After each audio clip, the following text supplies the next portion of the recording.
Hello students, good morning. Let's start today's class.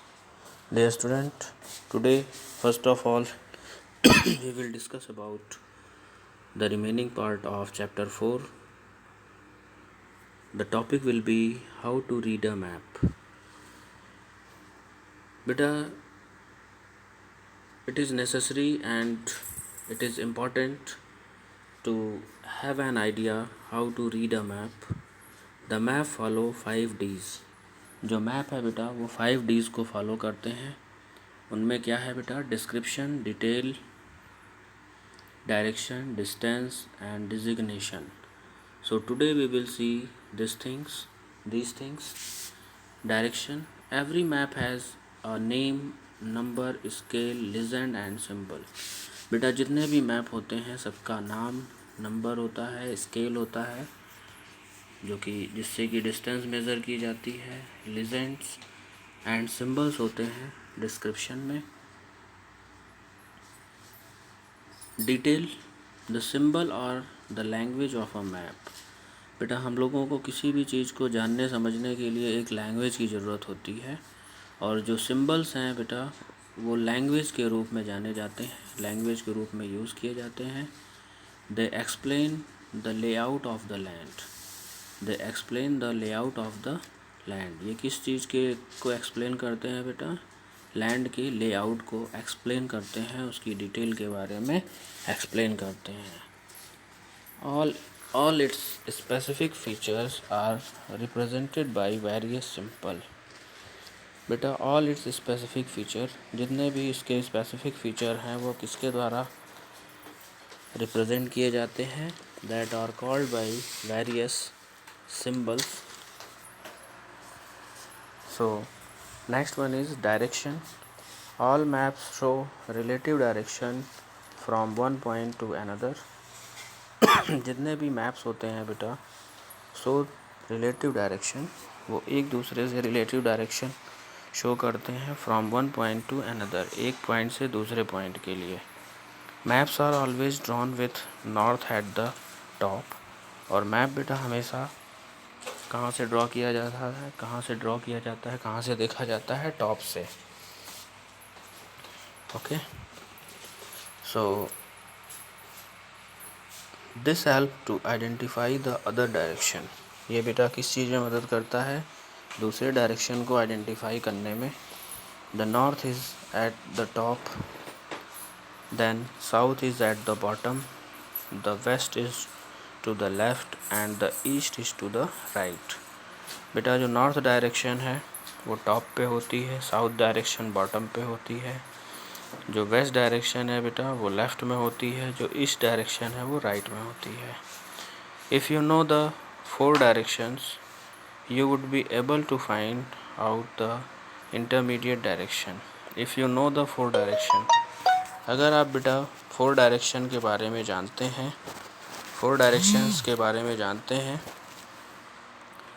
तो you would be able to find out the intermediate direction. आप बेटा intermediate direction को भी समझ सकते हैं, उसको पा सकते हैं. इंटरमीडिएट डायरेक्शन क्या होता है बेटा? 2 डायरेक्शंस के बीच में, जैसे नॉर्थ और ईस्ट के बीच में नॉर्थ ईस्ट, नॉर्थ वेस्ट के बीच में नॉर्थ वेस्ट, साउथ वेस्ट के बीच में south west and south east के बीच में south east.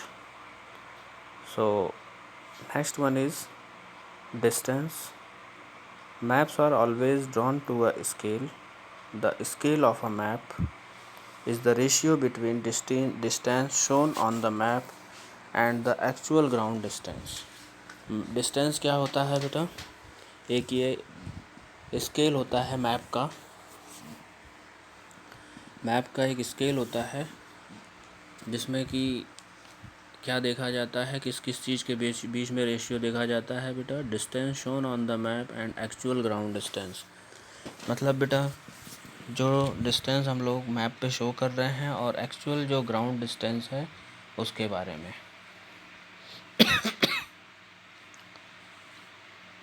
This is done because this enable to fit the area being mapped on a sheet of a paper.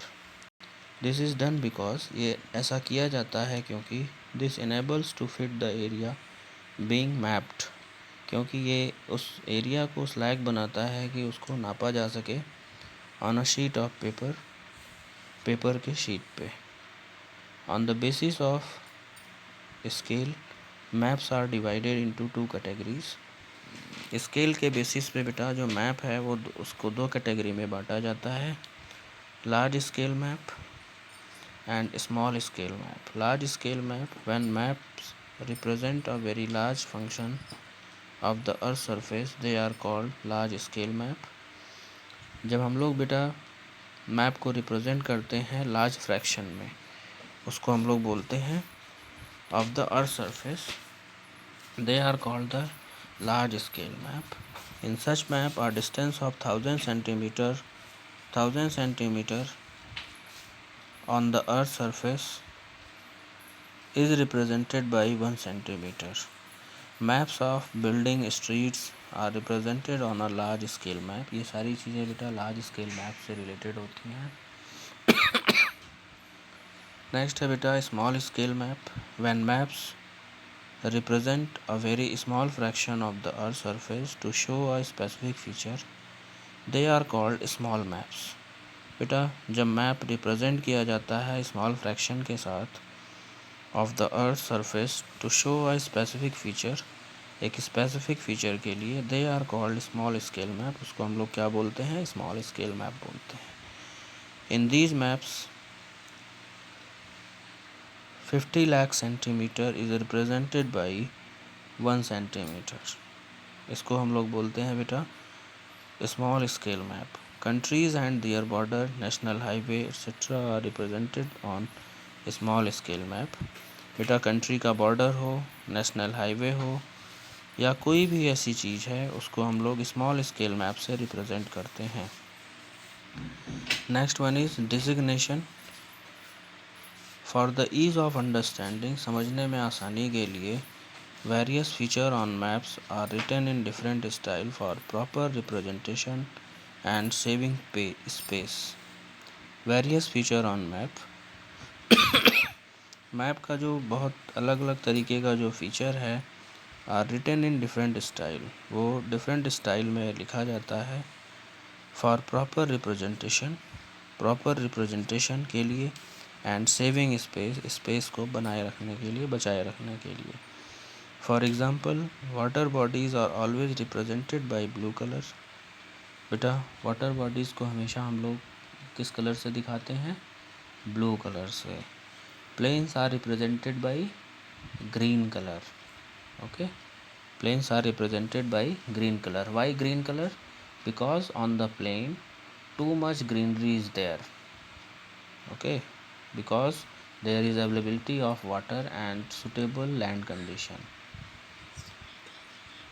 And highlands are marked as in brown color.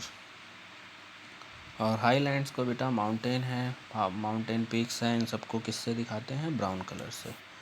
So my dear student, it's all about our today's class, and in the next class we will see the remaining part of this lesson. So keep on watching the video. Thank you. Have a nice day.